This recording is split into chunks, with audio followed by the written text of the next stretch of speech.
भारत में lockdown 4 part शुरू हो गया है, यानी कि 31 मई तक भारत का लॉकडाउन पार्ट 4 जारी रहेगा। लॉकडाउन पार्ट 4 में जो कि 18 मई से लेकर 31 मई तक रहेगा, इसमें क्या क्या नियम बनेंगे, क्या क्या छूट मिलेगी, किसको क्या बस गाड़ी घोड़ा चलेगा या नहीं चलेगा, क्या क्या छूट मिलेगी, क्या क्या नहीं, पूरा जाने इस वीडियो में। लेकिन जानकारी पर बनने से पहले एक छोटी सी रिक्वेस्ट है कि अगर आप इस चैनल पर पहली बार विजिट कर रहे हैं और आपको लगता है कि इस चैनल पर अच्छी जानकारी वाली वीडियो मिलती है, तो इस लाल रंग के सब्सक्राइब बटन को क्लिक करते हुए सब्सक्राइब कर लेना है। और जब बेल नोटिफिकेशन को यहाँ पे ऑन करेंगे तो ऑल नोटिफिकेशन को इस प्रकार से ऑन कर लेना, ताकि हमारी हर वीडियो की नोटिफिकेशन आप लोगों तक सबसे पहले पहुँच सके। और ट्विटर और इंस्टाग्राम पर भी हमें फॉलो कर लीजिएगा, दोनों का लिंक हमने डिस्क्रिप्शन बॉक्स में दिया हुआ है। चलिए दोस्तों, ज़्यादा देर न करते हुए शुरू करते हैं। कोरोना वायरस कोविड-19 से निपटने के लिए लागू लॉकडाउन की अवधि 31 मई तक बढ़ा दी गई है। राष्ट्रीय आपदा प्रबंधन प्राधिकरण NDMA ने रविवार यानी कि आज जो है 17 मई को शाम को यह जानकारी दे दी थी कि NDMA ने कहा कि कोविड-19 को फैलने से रोकने के लिए लॉकडाउन की अवधि को बढ़ाना जो है बहुत ही ज़रूरी है। इसलिए दिशा निर्देश जो है वो जारी किए जाएंगे। अभी राष्ट्रीय आपदा प्रबंधन प्राधिकरण की तरफ से भारत सरकार, राज्य सरकार और अन्य राज्य जो अथॉरिटीज़ है उसको लॉकडाउन बढ़ाने के दिशा निर्देश देते हुए कहा गया है कि कोविड-19 के प्रसार को रोकने के लिए देश में लॉकडाउन को बढ़ाने की ज़रूरत है। और माननीय प्रधानमंत्री श्री नरेंद्र मोदी जी ने गत मंगलवार 12 मई को जो है राष्ट्र को संबोधन में स्पष्ट कर दिया था कि देश में 18 तारीख से पूर्णबंदी का जो लॉकडाउन चरण 4 शुरू होगा उसको नए ही रंग रूप में होगा। लेकिन इसके लिए क्या दिशा निर्देश होंगे, अभी तक उसके बारे में कुछ नहीं बताया है। गृह मंत्रालय जल्दी ही इसकी रिपोर्ट बता देगा कि क्या क्या खुलेगा, क्या क्या बंद रहेगा, किस में क्या प्रकार की छूट मिलेगी। हालांकि उन्होंने इस बारे में कुछ नहीं कहा कि इस चरण में किस चीज़ को कितनी छूट मिल जाएगी। तो कोरोना महामारी के खिलाफ चलाए जा रहे राष्ट्रव्यापी अभियान के तहत देश भर में गत 25 मार्च से पूर्ण जो है लागू है।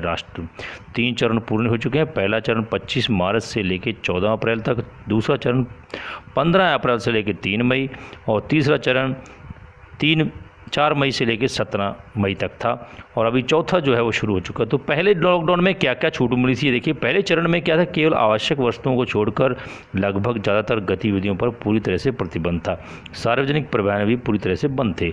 दूसरे लॉकडाउन में कुछ ढील देते हुए जरूरी सामान की आपूर्ति के साथ साथ गैर सामान जो उसकी आपूर्ति के लिए कुछ शर्तों के साथ अनुमति दी गई थी। इसी के अनुरूप ट्रकों को आदि को एक दूसरे राज्य में जाने की भी छूट दी गई थी। और तीसरा चरण जो था उसमें जो है पूरे देश को संक्रमण की स्थिति के आधार पर जो है 3 चरणों रेड, ऑरेंज और ग्रीन जोनों में बांटा गया था। रेड जोन को भी कंटेनमेंट और गैर कंटेनमेंट क्षेत्रों में बांटा गया था। और देश में कोरोना की क्या स्थिति है, देश में 90,000 जो है वो पार कर चुके हैं कोरोना के संक्रमित मरीज। भारत विदेशी नागरिकों के सहित कोरोना वायरस महासंक्रमण से होने वाले संख्याओं से रविवार जो आज तक जो बढ़कर 90,927 को पार कर गई है। स्वास्थ्य मंत्रालय ने रविवार सुबह जारी आंकड़ों के अनुसार देश में कोविड-19 के संक्रमण के चलते 2872 की मौतें हो चुकी हैं और वर्तमान में 53,946 व्यक्ति जो हैं महामारी से संक्रमित हैं। पिछले 24 घंटों में 4,987 नए मामले जो है सामने आ चुके हैं, जबकि 120 लोगों को इस वायरस की वजह से अपनी जान भी गंवानी पड़ी है। तो वहीं कोरोना के संक्रमण को 3,956 लोगों के स्वास्थ्य में के साथ जोड़े ऐसी संख्या जो है 34,109 जो है यानी कि माइग्रेटेड पर पहुंच गई है। तो इस प्रकार से महाराष्ट्र में सबसे ज़्यादा जो है वो मौतें हुई हैं।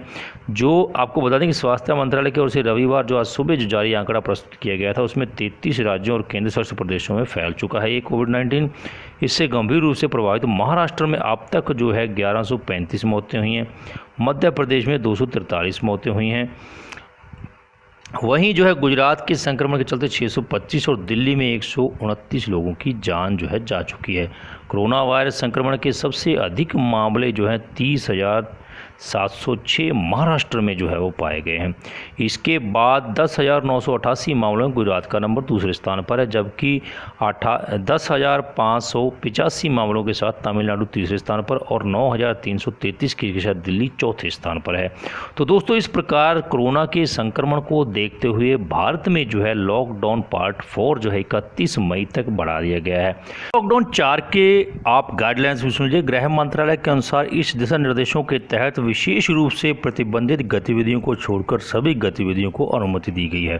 हालांकि कंटेनमेंट जोन को में केवल आवश्यक गतिविधियों की अनुमति होगी, जैसा कि पहले उल्लेख किया गया था। नई गाइडलाइंस के अनुसार कार्यालयों और कार्यस्थलों में सुरक्षा सुनिश्चित करने के लिए नियोक्ताओं को यह सुनिश्चित करना होगा कि आरोग्य सेतु ऐप सभी कर्मचारियों के मोबाइल फोन में उपलब्ध है या नहीं है। रेड और ग्रीन और ऑरेंज जोन के अलावा कंटेनमेंट जोन को बफर जोन बनाए गए हैं। गृह मंत्रालय के अनुसार खेल परिसर और स्टेडियम को खोलने की अनुमति दी जाएगी। हालांकि दर्शकों को अंदर आने की अनुमति नहीं होगी। आवश्यक गतिविधियों को छोड़कर लोगों को आगमन शाम 7 बजे से सुबह 7 बजे तक पूरे देश में सख्ती से प्रतिबंध रहेगा। इसके ऊपर कोई भी रात को 7 बजे से लेकर सुबह 7 बजे तक बाहर नहीं निकलेगा। अंतर्राज्यीय आगमन के लिए यात्रियों के वाहनों बसों को लॉकडाउन 4 के दौरान शामिल राज्यों की आपसी सहमति से अनुमति लेनी होगी। राज्य और केंद्र शासित प्रदेशों को कोविड-19 की स्थिति के अनुसार रेड, ग्रीन और ऑरेंज जोन के निर्धारण के अधिकार दिए गए हैं। 31 मई तक लॉकडाउन के दौरान सभी सामाजिक, राजनीतिक, धार्मिक और पूजा स्थल जितने भी प्रकार के हैं वो सभी बंद रहेंगे।